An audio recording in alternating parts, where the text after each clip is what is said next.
how to achieve contentment in this life, and peace and purpose, contentment in this life. You see, most people, when they think about peace and contentment, they think about what they want to do for themselves.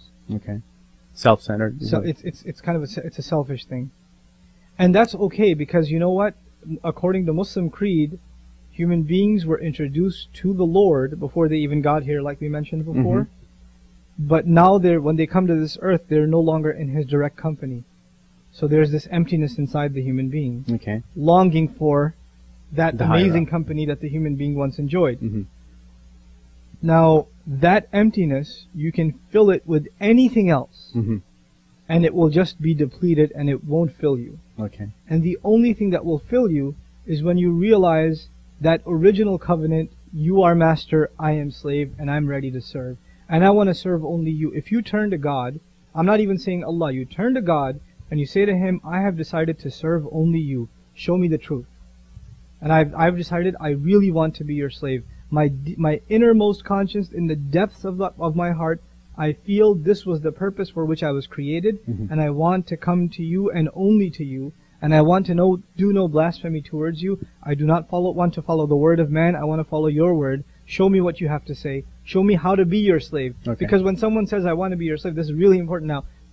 When someone says to someone else, or for example, if I was a slave and I had a human master, how would you know if I was a slave? You wouldn't. That's a good point. The only way you would know that I'm a slave is if I was always doing what the master wants. But the only way for me to know what the master wants is not telepathically. He's got to spell it out for me. If I'm a slave and the master never tells me what he wants, he never tells me what he wants, then guess what I'm going to act on? Yourself. My own will. And if I'm acting on my own will, I'm no longer a slave. I'm free. The only difference between a free person and a slave is a free person acts on their own will, and a slave acts on the will of the master. So if you've decided you're going to be a slave to God, you're going to be His slave, then it's necessary that you ask Him, well, tell me how to be your slave. The Qur'an's phrase for that is, Ihdina sirat al-mustaqim, guide us. Guide us to the straight path. Tell me what to do. I don't know what to do. I don't know how to make you happy. Right. I don't know what you want me to do, what you don't want me to do, how you want me to live, how you not want me to live.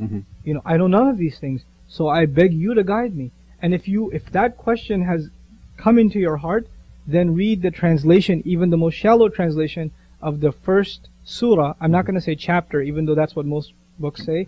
It's the first unit, if you will, or the first surah of the Quran. Just read it even in translation. You'll find what your inner conscience has been thinking outlined right there.